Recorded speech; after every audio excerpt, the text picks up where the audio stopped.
Education is wasted on you, my father shouted while pouring lighter fluid on the pile in the driveway. 43 books, my Stanford acceptance letters, everything I owned went up in flames. You're not going anywhere. Your brother died for this country. The least you can do is stay home and shut up like a real daughter. I already rejected that scholarship.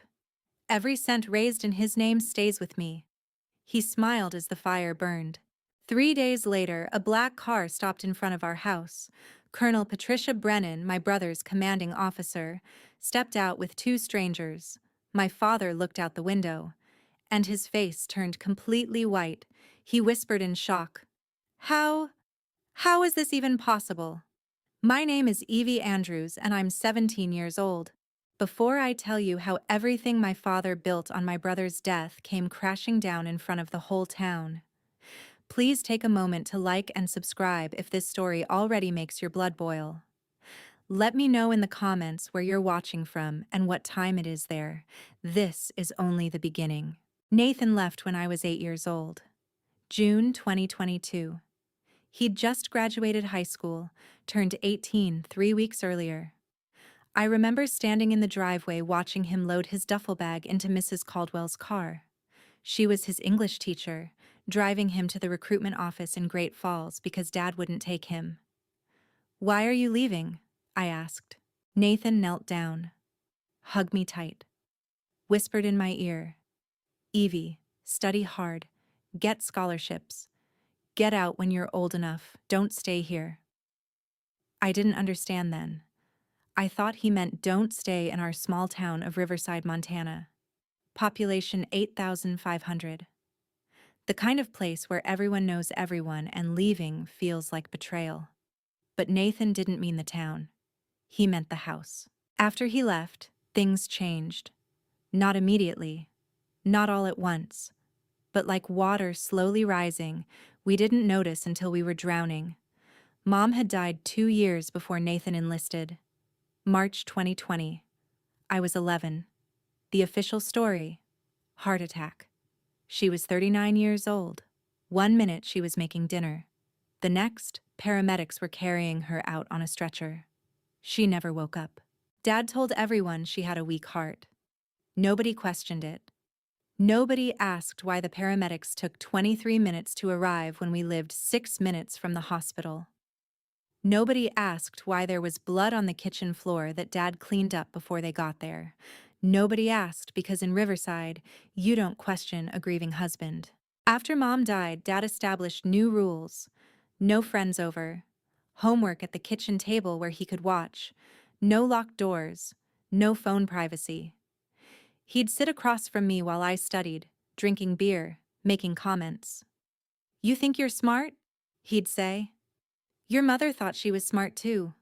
He never finished that sentence, never explained what he meant, just let it hang there like a threat. Nathan came home on leave twice. Christmas 2022. Easter 2023. Both times he barely spoke to Dad. He'd take me to the library, buy me books, ask about school. "Are you keeping your grades up?" he'd ask. "Good. Don't let anything distract you. Education is your ticket out." The second time, Easter 2023, Nathan seemed different, more urgent. He pulled me aside in the library, made sure Dad wasn't nearby. "Evie, I need you to promise me something." "What?" "If anything happens to me, don't believe Dad. About anything. And don't let him trap you here. You're brilliant. You're going to get into college. When you do, you go. No matter what he says." "Why are you talking like this?" He just squeezed my hand. "Promise me." I promised. I didn't understand why his eyes looked so sad when I did. 3 weeks later, April 2023, the phone rang at 6:32 in the morning. Nathan was dead. Training accident. 19 years old. They said it was quick. I asked Dad what happened. "How did Nathan die? What kind of accident?" "Does it matter?" he said. "He's gone." Then he went to his room and made phone calls. A lot of phone calls. He wasn't crying. He was organizing. The funeral was huge. Veterans Hall in Riverside, 320 people. Nathan's high school friends, teachers, veterans from the base, people from church. The local news was there. Dad gave the eulogy. "My son was a hero," he said, his voice steady, no tears. He loved his country. He loved his family. He wanted his sister to have opportunities he never had. That's the kind of man he was. People cried, nodded, came up to Dad after, shook his hand, told him he was strong, told him they'd take care of us. I sat in the front row, numb. Colonel Patricia Brennan, Nathan's commanding officer, handed me a folded flag. She held my hand for 3 seconds longer than necessary. Squeezed once. I didn't understand what that meant until much later. 1 week after the funeral, a GoFundMe went live. Nathan's Legacy Fund, help Evie Andrews go to college. I didn't know about it until I saw it on the local news. The story went regional, then national. Small Montana town rallies for fallen airman's sister. In 4 months, May through September 2023, strangers from across the country donated $185,000. Dad cried on camera, thanked the community, said he was overwhelmed by their generosity, said Nathan would be so proud. In December 2023, the Veterans Foundation of Montana held a ceremony. They created an official scholarship, the Nathan Andrews Memorial Scholarship. $150,000, 4 years, any university I chose. They unveiled a plaque with Nathan's photo. The inscription read, "In honor of Airman First Class Nathan Andrews, 2004 to 2023, so his sister can fly." I was 15 years old, freshman year of high school. I stood on stage, shook hands, said thank you 63 times. Cameras flashed. A reporter asked me, "How does it feel knowing your brother's sacrifice opened this door?" I said, "I'll make him proud." I meant it. I worked harder than I'd ever worked in my life. Sophomore year, junior year, senior year, 4.0 GPA, AP classes, robotics club, debate team. Every night at that kitchen table with Dad watching me, I thought about Nathan's words. Education is your ticket out. In October 2025, I applied to 12 universities. Stanford was my top choice. I'd researched it for months. Biomedical engineering program, California, 2 days drive from Montana. Far enough. December 13th, 2025, 4 p.m. Pacific Time, 6 p.m. our time. Early action decisions released. I was in the school library with Mrs. Caldwell sitting beside me. She was the teacher who'd driven Nathan to the recruitment office 3 years earlier. She'd become my mentor. I logged into the portal, hands shaking. "Congratulations. Welcome to Stanford University Class of 2030. I read it 3 times, whispered, "I got in." Mrs. Caldwell hugged me. "Of course you did. Nathan would be so proud." I started crying. First happy tears since Nathan's funeral. The acceptance packet arrived 5 days later. Big envelope. I opened it in my room. Letter, financial aid information, welcome materials, Stanford t-shirt. I put it on, looked in the mirror, thought, this is real. I'm leaving. Dad came home from work, saw the envelope on the kitchen table, read the letter, face unreadable. Stanford, California. Yes, the scholarship covers everything. Nathan's scholarship? California's far. It's a great school. We'll talk about it later. He walked away. I felt cold. Over the next 2 months, 11 more acceptances came. MIT, Caltech, Duke. Every school I applied to. 12 for 12. The school made an announcement at senior assembly. Standing ovation from 420 students. That night, Dad didn't say congratulations. He said, All those schools want you because of Nathan, because of his story, because people feel sorry for you. Don't forget that. I went to my room, stared at the Stanford poster on my wall, counted days. 289 days until I leave. I can survive 289 days. In January, the scholarship board called. Evie, congratulations on Stanford. We need you and your father to come sign enrollment forms. Just a formality. Can you both come in next week? I told Dad. He said he was busy at work. Told me to go sign my portion, he'd come by later. I went January 8th. Signed everything. The secretary, Mrs. Pritchett, smiled. We just need your father's signature as guardian, and we're all set. He'll come by this week. The week passed. Dad didn't go. I reminded him 3 times. I'll get to it. January 20th. Mrs. Pritchett called again. Evie, we still need your father's signature. Deadline is February 15th. Can you have him call me? I asked Dad again. He snapped. Stop nagging me. I said I'll handle it. Something in his voice made my stomach drop. But I told myself I was paranoid. He was busy. He'd sign.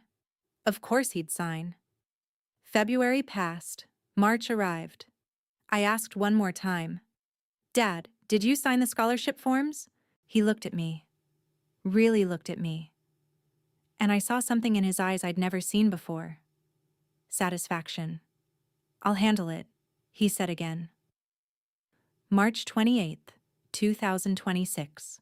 Friday, 73 days before graduation.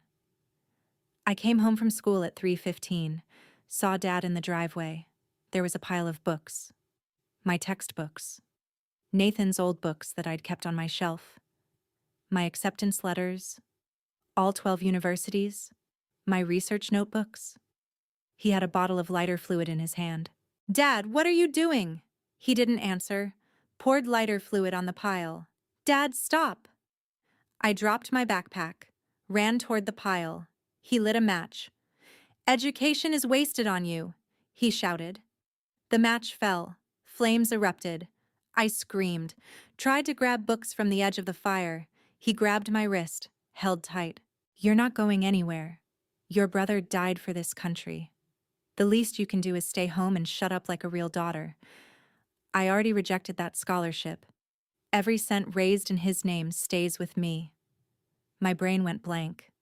What? He smiled. Actually smiled. I withdrew your enrollment. All of them. January 19th. Told the scholarship board you decided to honor Nathan's memory by staying home. They believed me. Everyone believes me. Those are Nathan's books, I whispered. What are you doing? Nathan's dead. These books didn't save him. They won't save you either. He threw Nathan's copy of Catch-22 into the center of the flames. His favorite book. The one he'd read twice in high school. I tried to pull away. Dad held my wrist tighter. Let it go. Our neighbor, Mrs. Betty Garrison, heard the shouting, came outside. She was 64, retired nurse, lived next door. She looked at the scene, pulled out her phone, started recording. Dad didn't notice, too focused on me. You think you're special? Stanford doesn't want you. They want Nathan's story. And I'm not signing any forms. You're staying here. He finally let go of my wrist. I fell backward, sat on the driveway watching 43 books burn. The smell was toxic. Burned paper and lighter fluid and something else. My future, maybe. After the fire died, Dad went inside. I stayed there, staring at ashes. Betty came over, put her hand on my shoulder. Honey, I recorded that. I'm calling someone. Who? I don't know yet. But this isn't right. I nodded. Couldn't speak. Went inside. Dad was in the living room, watching TV, drinking beer. Didn't look at me. I went to my room, locked the door, opened my laptop, logged into Stanford's portal. And there it was. Enrollment status, declined by parent/guardian. Date, January 19th, 2026. January 19th, 6 weeks ago. The day after Mrs. Pritchett called him. The day I asked him to sign forms. He didn't forget. He refused. On purpose. I'd been living in a dream for 6 weeks, not knowing it was already dead. I checked the other portals. MIT, Caltech, Duke. All 12 schools. Same day. Same signature. Parent/guardian declining enrollment on behalf of student. He'd destroyed everything in a single afternoon. I sat on my bed, opened my laptop again, searched for anything that would explain this. Found my email. Automated message from MIT, dated January 20th. We're sorry to see you've declined enrollment. If circumstances change, please contact us by March 1st. March 1st was 4 weeks ago. Every school's deadline had passed. I opened the scholarship board portal. Status: withdrawn. Reason: student declined all university acceptances, no longer pursuing higher education. Parent/guardian statement: my daughter has decided to honor her brother's memory by staying close to family. Below that, a document. Supplemental Fundraising Authorization Form, signed by Daniel Andrews, January 25, 2026. Purpose: additional family support and memorial expenses. Additional fundraising? What additional fundraising? I couldn't sleep. At 2 a.m. I got up, searched the family computer in the living room. Dad was asleep upstairs. I had maybe an hour. Found a folder. Financial_2025_2026. Bank statements. December 2025. Deposit $18,000 from GoFundMe. January 2026. Deposit $32,000. February, $35,000. March, $8,000. Total, $93,000 received since Nathan's scholarship fund closed. Expenses tracked. Blue Ridge Auto Sales, $48,000. Truck purchase, January 15th. Home Depot, $18,000. Remodel, February. Montana Casino, withdrawals totaling $22,000. Various dates. He'd spent it all. On himself. Another file, spreadsheet titled Nathan_memorial_fund.xlsx. 2 columns, actual use and claimed use. Actual, truck, remodel, gambling, bars. Claimed, medical bills for Evie's therapy, $15,000. Nathan's memorial bench at Veterans Park, $8,000. Family grief counseling, $6,000. Emergency home repairs, $9,000. All lies. I never had therapy. No memorial bench existed. No counseling. No emergency repairs except the remodel he wanted. I kept searching. Found Dad's old phone in a desk drawer. He'd upgraded in January, left this one behind. I powered it on. Text messages. January 19th to Mrs. Pritchett. Hi Donna, Dan Andrews here. Need to inform you Evie has decided not to pursue Stanford or any universities at this time. She's overwhelmed with grief and wants to stay close to home. Please withdraw her scholarship application. I'll come by to sign forms this week. Thank you. Mrs. Pritchett's response. Dan, I'm so sorry to hear this. Are you sure? Evie seemed very excited when she signed her portion. Should we speak with her directly? His response? No need. She's very emotional right now. I'm her father. This is our family decision. I'll be by Friday to finalize. Another text chain. January 20th. To someone named Kyle. Bar friend, based on context. Just pulled her enrollment. Stanford's out. She's staying home. Told the board she's too broken up about Nathan. They bought it. Easy money keeps rolling. Gonna look at trucks this weekend. I sat on the floor surrounded by printouts, screenshots, bank statements. The picture was complete. Dad had weaponized Nathan's death. Used grief as currency. Used my potential as sympathy bait. Never intended to let me leave. The moment I succeeded, He sabotaged me because my success ended his narrative. No more grieving family needing support.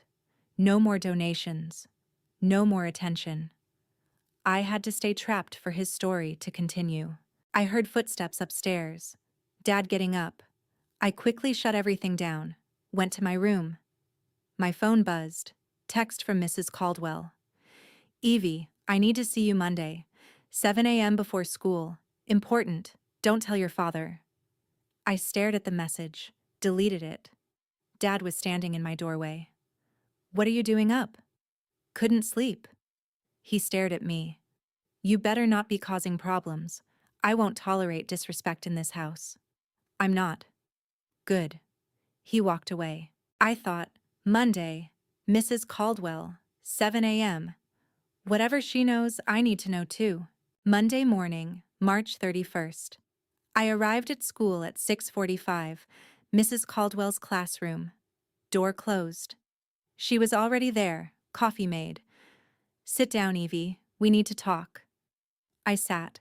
I've been your teacher since sophomore year. I've watched you work harder than any student I've taught in 20 years. I know how much Stanford meant to you. So when you stopped talking about it in February, I got worried. Then on Friday, Betty Garrison called me. She lives next door to you. She sent me a video. Mrs. Caldwell played it on her laptop. 90 seconds. Dad pouring lighter fluid. Lighting fire. Me trying to save Nathan's book. His words. Education is wasted on you. I already rejected that scholarship. Every cent raised in his name stays with me. Clear audio. Clear visual. I watched. Started shaking. Evie. Mrs. Caldwell's voice was gentle. Did you actually decline Stanford, or did your father do it without your consent? I broke. Cried. Couldn't stop. He did it. January 19th. I didn't know until 3 days ago.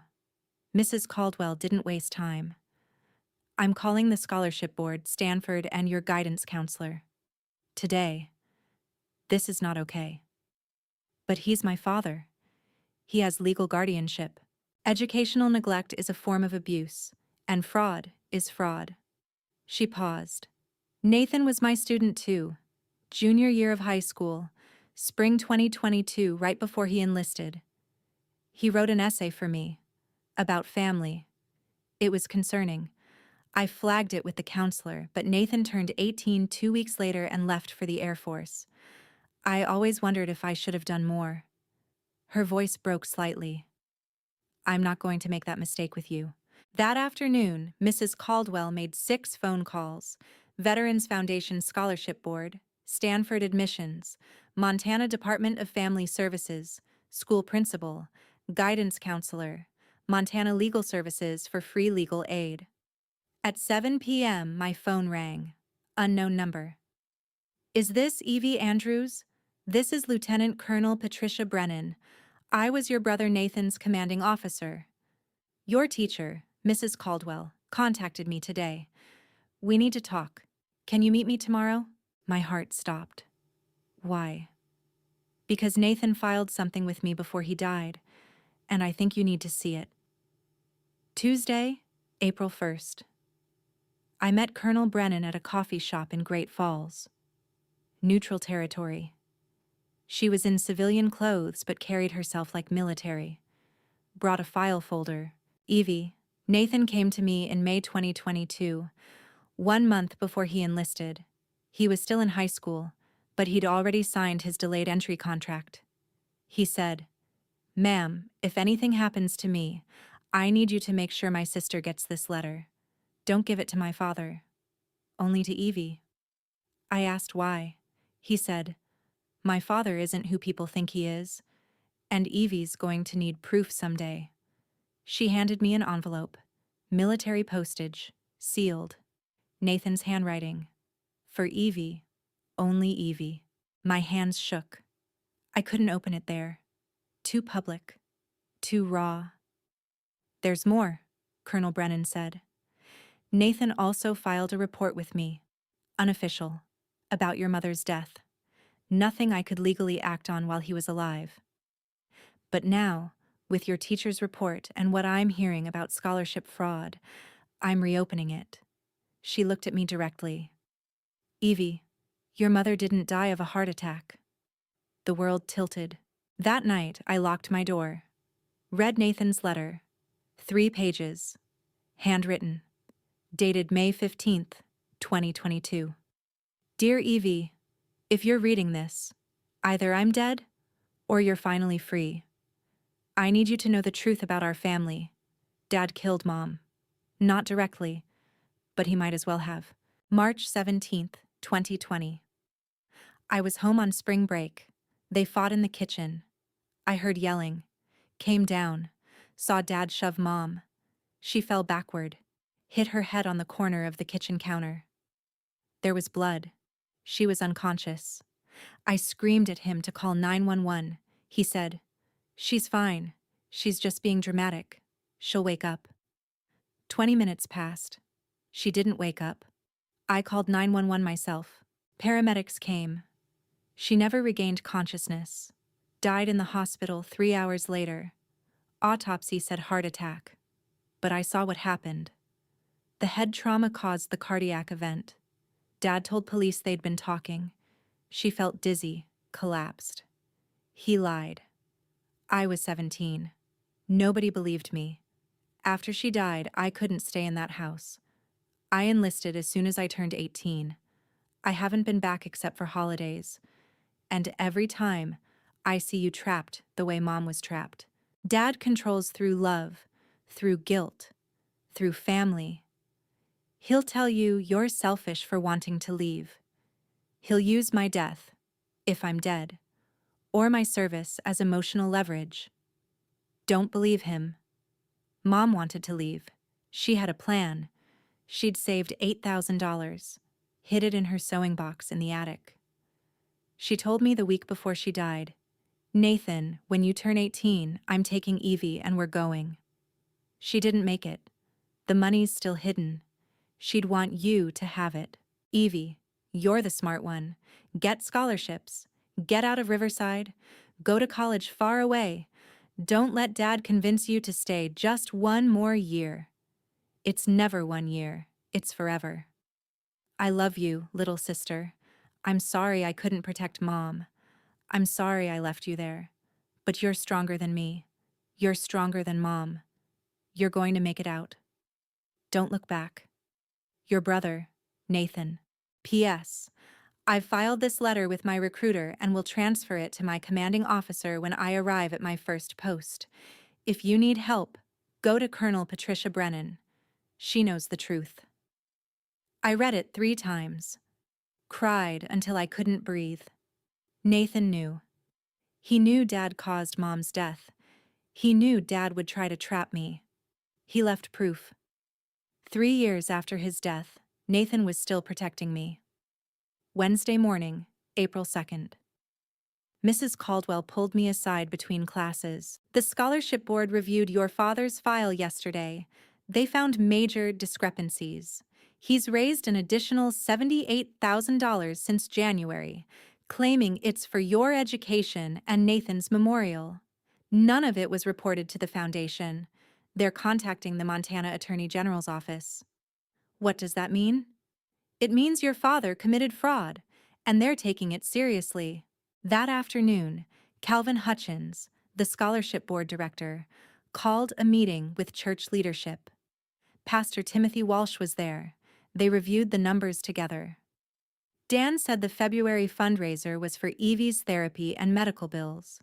Pastor Walsh said, "We raised $48,000 at church alone." Calvin showed him bank records. Not 1 cent went to therapy, or medical bills, or any of the purposes claimed. The pastor's face went white. By evening, the state had assigned an investigator. By midnight, Colonel Brennan was on a plane to Montana. Thursday, April 3rd, 4 p.m. I was in Mrs. Caldwell's car on the way to her house. Emergency protective custody had been approved. I had 1 bag of clothes, my laptop, Nathan's letter. Mrs. Caldwell's phone rang. She put it on speaker. "Mrs. Caldwell, this is Calvin Hutchins. Tell Evie we're taking action. April 6th is Nathan's third annual memorial service. We're going to read his letter, publicly, and we're going to present the financial evidence, in front of everyone. Is she okay with that? I took the phone. I'm okay with it. Evie, your father will be there. He can't be legally barred from attending. It's a public memorial. I know. I'll be there too. Are you sure? Nathan would want me there. Friday morning, April 4th. Colonel Brennan, attorney Susan Moreland from Montana Legal Services, and a state investigator met at Mrs. Caldwell's house. They brought documents, evidence, Nathan's authenticated letter, bank records, video from Betty Garrison, text messages obtained through warrant. Evie, Attorney Moreland said, we have enough to prosecute. But you need to decide something. This letter. Nathan wrote it for you. Do you want it to stay private or do you want people to know the truth? I thought about Nathan, about the scholarship he never got to use, about the community that donated because they believed they were helping me. Public, I said. Nathan didn't get privacy when he died. Mom didn't get privacy when she fell. I didn't get privacy when my books burned. He doesn't get privacy now. Friday afternoon, we went to my old house. Police escort, Dad at work. We went to the attic, found Mom's old sewing box exactly where Nathan said it would be. Inside, envelopes, cash. We counted it. $8,240. Small bills, saved over years. Tucked in the bottom, a note in Mom's handwriting. Dated March 10th, 2020. 1 week before she died. For Evie's future, for freedom, when she's old enough to leave. Don't let him find this. Don't let him tell her she can't make it on her own. She can. She's brilliant. She's strong. She's nothing like him. All my love, Mom. I held the note. Read it 5 times. Mrs. Caldwell put her arm around me. She knew, Mrs. Caldwell said quietly. She knew you'd need a way out. She tried to give you one. She died a week after writing this. But you're going to use it, for both of you. Sunday, April 6th, 2026. Nathan's third annual memorial service, 2 p.m. Riverside Veterans Hall. I arrived at 1:45 with Mrs. Caldwell, Colonel Brennan, and Attorney Moreland. Press was outside. Local news had heard through community channels that something significant would happen. 236 people attended. Veterans, church members, teachers, Nathan's old classmates, scholarship donors, community leaders. As I walked in, people stared. Whispered, "That's Evie. Heard something happened. Why is FBI here? Is that Colonel Brennan from Nathan's unit?" At 2:03, Dad arrived, wearing a suit, grieving father costume. He saw Colonel Brennan at the podium, saw me in the 3rd row, saw the state investigator in the back. His face flickered. Confusion, then fear. He sat in the front row, alone. Nobody sat near him. The service began normally. Pastor Walsh gave an opening prayer, slideshow of Nathan's photos, childhood, high school football, Air Force uniform, smiling, background music. It felt routine, annual ritual. Calvin Hutchins spoke next. We gather today, as we have for 3 years, to remember Nathan Andrews, Airman First Class, son, brother, hero. His sacrifice reminds us that freedom isn't free. His legacy lives on in this community's love and support for his family. Today, we have an important update about the scholarship and Nathan's true wishes. Colonel Patricia Brennan, Nathan's commanding officer, will address us. Colonel Brennan walked to the podium, placed a folder down, looked directly at Dad. Thank you for being here. What I'm about to share is difficult, but Nathan left instructions, and I'm following them. 3 years ago, Airman Andrews filed documents with me. He asked me to share them at the right time. That time is now. She opened the folder. In May 2022, 14 months before his death, Nathan wrote a letter to his sister Evie. He gave it to me for safekeeping. He said, "Give it to her when she needs it most." With Evie's permission, I'm going to read portions of it now. The room went silent. Dad's hands gripped the armrests. Colonel Brennan read, slowly, clearly. Dear Evie, if you're reading this, either I'm dead or you're finally free. I need you to know the truth about our family. She read about Mom's death, about Dad shoving her, about the 20-minute delay, about the lies to police. She read about Dad's control, about the trapped feeling, about Nathan's escape through enlistment. She read, "Don't let Dad trap you like he trapped Mom. You're the smart one. Get out. Don't look back. I love you. Nathan." 14 minutes. People cried, gasped, turned to stare at Dad. His face was red, then white, then red again, shaking. He stood up. "This is slander." Colonel Brennan didn't flinch. "Sit down, Mr. Andrews, or you'll be removed. This is Nathan's memorial. You don't control it anymore." The state investigator moved closer. Dad sat back down. Colonel Brennan folded the letter. That was Nathan's voice, his truth. The question is, why are we only hearing it now? Why didn't Nathan's sister get to Stanford like he wanted? Let me show you. Calvin Hutchins joined her at the podium. A projector screen lowered. PowerPoint began. Slide 1.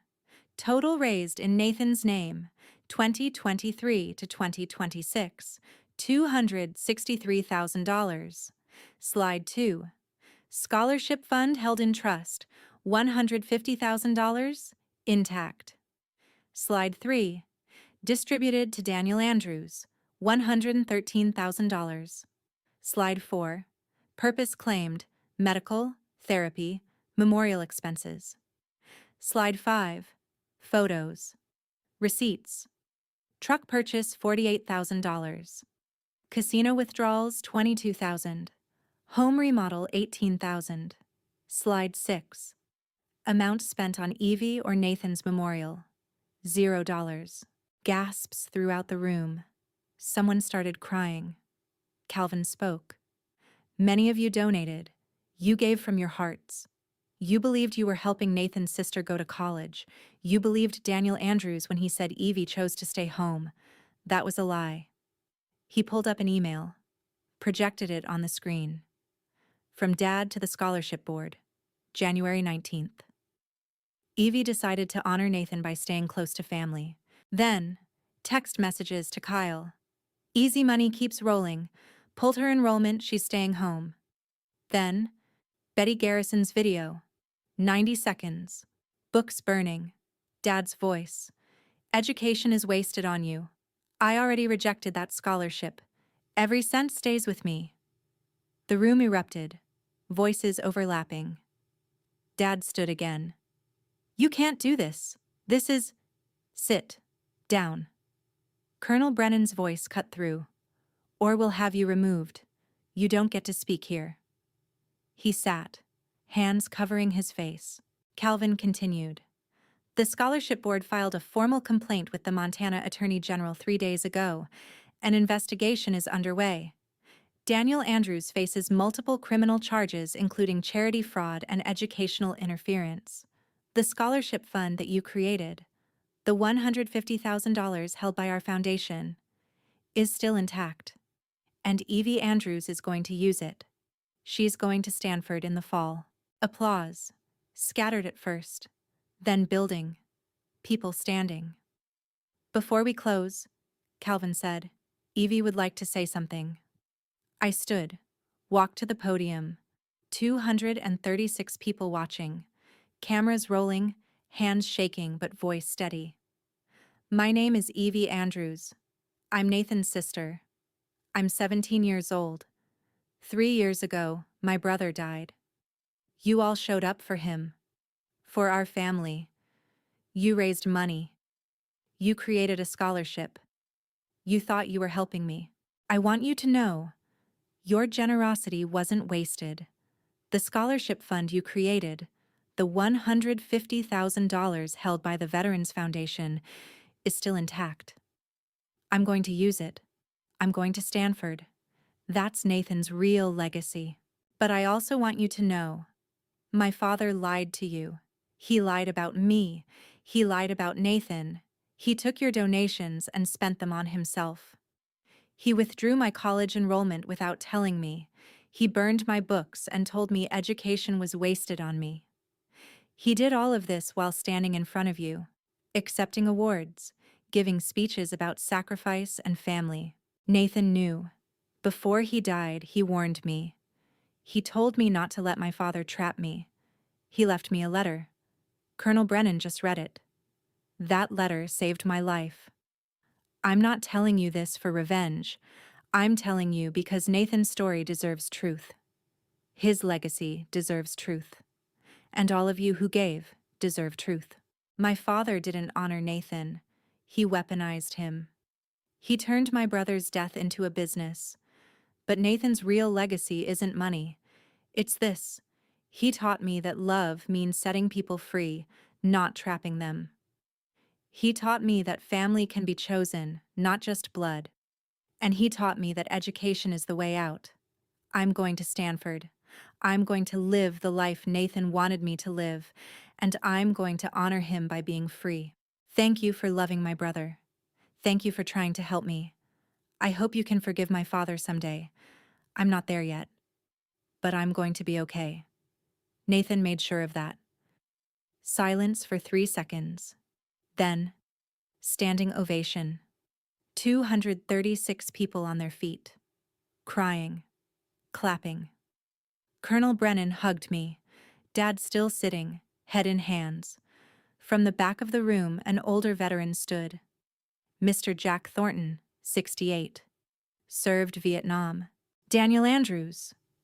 His voice cut through the noise. Room quieted. You dishonored your son? You dishonored this uniform. You dishonored every person in this room. We're taking back Nathan's legacy from you. Starting now. The meeting turned into an impromptu community forum. People stood and spoke. I gave $500. I'm on disability. That was a month's bills. You spent it on a truck? Nathan was my student. He was brilliant and broken. I should have seen it. Pastor Tim, we need to audit every church fundraiser. This can't happen again. I lost my son in Iraq. When I gave to Nathan's fund, I thought I was preventing another mother's pain. Daniel, you're a disgrace. Pastor Walsh stood. On behalf of Riverside Community Church, I apologize. We enabled this. We didn't verify. We trusted blindly. We're implementing new oversight immediately, and we're personally refunding every donor who asks. Dad tried to speak. I only wanted Jack Thornton. Shut up. You don't get to talk anymore. You had 3 years. You lied every time. Dad looked at me. I looked back. No anger, no fear. Just done. He walked out. Door closed. Nobody followed. After he left, the meeting continued 45 more minutes. Calvin announced, Evie's scholarship is fully reinstated. Stanford's enrollment process has been restarted. The university has extended her deadline due to fraud circumstances. We're implementing new oversight. 3-person board approval for any family distributions. Annual public financial reports. And Nathan's letter will be permanently displayed here at Veterans Hall, with Evie's permission, so his truth is never forgotten again. 236 people became witnesses. Local news broadcast the story that night. Regional news picked it up Monday. By Wednesday, national outlets covered it. Teen exposes father's fraud using dead brother's letter. Small Montana town rallies after scholarship scandal. As people left, dozens approached me. Hugs, tears, apologies, promises of support. Mrs. Betty Garrison, the neighbor who'd filmed the burning. Honey, I wish I'd called someone sooner. You called when it mattered. Thank you. The last person to approach was Nathan's old platoon mate from basic training. He'd driven 8 hours from Wyoming. Nathan talked about you in basic.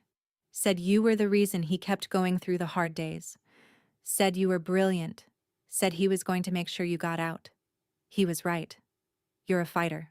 Monday, April 7th. Montana Attorney General filed formal charges against Daniel Andrews. 3 counts.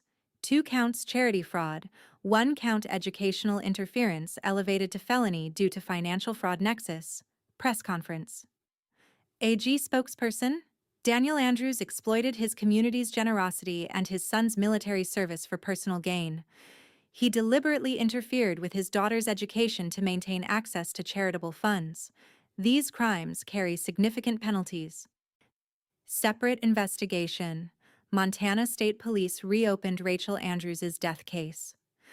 Warrant issued to exhume her body. Nathan's testimony from the letter plus the hospital's internal report noting head trauma created probable cause for involuntary manslaughter investigation. By May, Dad's attorney approached the AG with a plea deal. Plead guilty to 2 counts charity fraud, 1 count educational interference.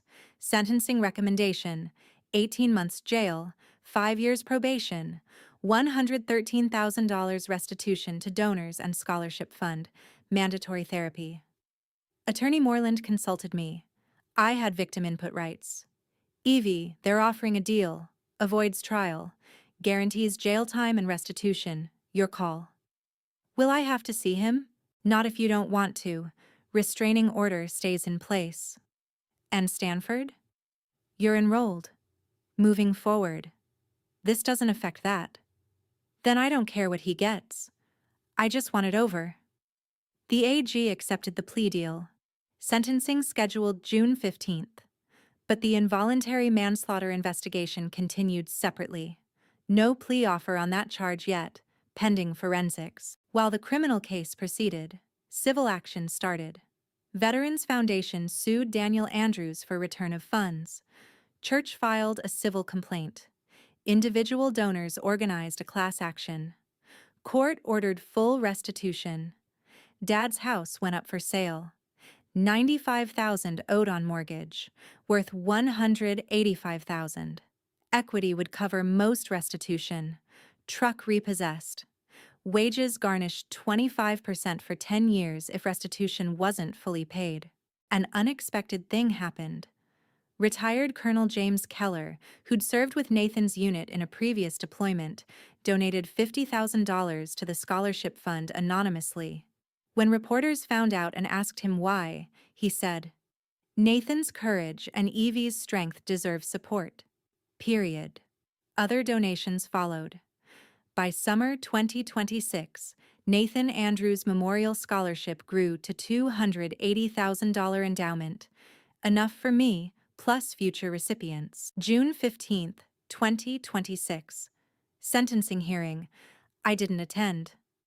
I was in California, visiting Stanford campus, preparing for fall. I sent a victim impact statement to be read by Attorney Moreland. Your Honor, my name is Evie Andrews. I'm the victim in this case, though I don't like that word. Victim implies helplessness. I'm not helpless. Not anymore. My father stole my scholarship, burned my books, and lied to an entire community. But he didn't steal my future, because my brother Nathan left me a way out. And because good people, teachers, veterans, lawyers, strangers, chose to believe me and help me. I don't know what the right punishment is for what my father did. I'm not here to ask for leniency or harshness. I'm here to say, I'm moving forward. I'm going to Stanford. I'm going to honor Nathan by living free. And I hope my father someday understands that love doesn't trap people. It sets them free. I forgive him not for his sake, but for mine. Because carrying anger would only trap me again. And I'm done being trapped. The judge sentenced him to 18 months county jail, 5 years probation, full restitution, mandatory therapy, permanent no-contact order with me.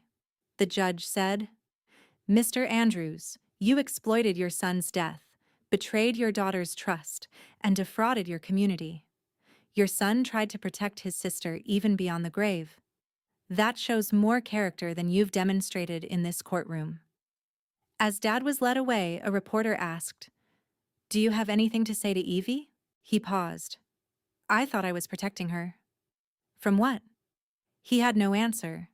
In August 2026, the exhumation and additional autopsy completed. Medical examiner's report: blunt force trauma to head consistent with fall. Subdural hematoma led to cardiac arrest. Death ruled homicide by assault. Montana AG filed additional charge: involuntary manslaughter in the death of Rachel Andrews. No plea deal offered. Trial scheduled for spring 2027. I received a call from the detective. "Miss Andrews, we have enough evidence to prosecute. We need to know, are you willing to testify about family dynamics? Nathan's letter? Pattern of abuse?" "Yes, but not until summer 2027. I need my first year of college. I need to heal first." "We can work with that timeline." Before I left for Stanford, I visited Mom's grave. New headstone, paid for by the Community Fund. Rachel Elizabeth Andrews, 1981 to 2020. Beloved mother. She wanted us to fly. I placed flowers, whispered, "I'm using the money. I'm going.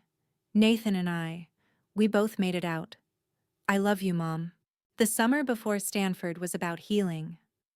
I lived with Mrs. Caldwell, worked part-time at the library, attended therapy twice a week, paid by Montana Victims Compensation Fund, slowly learned to breathe. My therapist, Dr. Laura Finch, asked in our first session, "What do you want to work on?" "I want to figure out how to be happy without guilt, how to succeed without feeling like I'm betraying people I lost, how to just be Evie, not Evie who survived." We worked on it, twice a week, for 12 weeks. I created a ritual.